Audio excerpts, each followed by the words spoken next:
Want to know the secret to perfect sun protection? It's all in the details. Applying sunscreen correctly is key to protecting your skin from harmful UV rays. Here's how to do it right. First, use the right amount. A nickel-sized dollop for your face and a shot glass full for your body. Remember, more is better than less. Don't skimp. Now, let's talk technique. Dot the sunscreen evenly on your face, forehead, cheeks, nose and chin. Then gently rub it in. Don't forget your ears, neck and the back of your hands. When should you apply?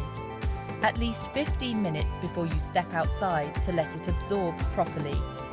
And reapply every 2 hours, especially after swimming or sweating. Finally, a daily reminder. Sunscreen isn't just for sunny days, it's for every day. Protect your skin, keep it glowing, and stay safe under the sun. Subscribe for more skincare tips. Share and hit the bell for healthier skin.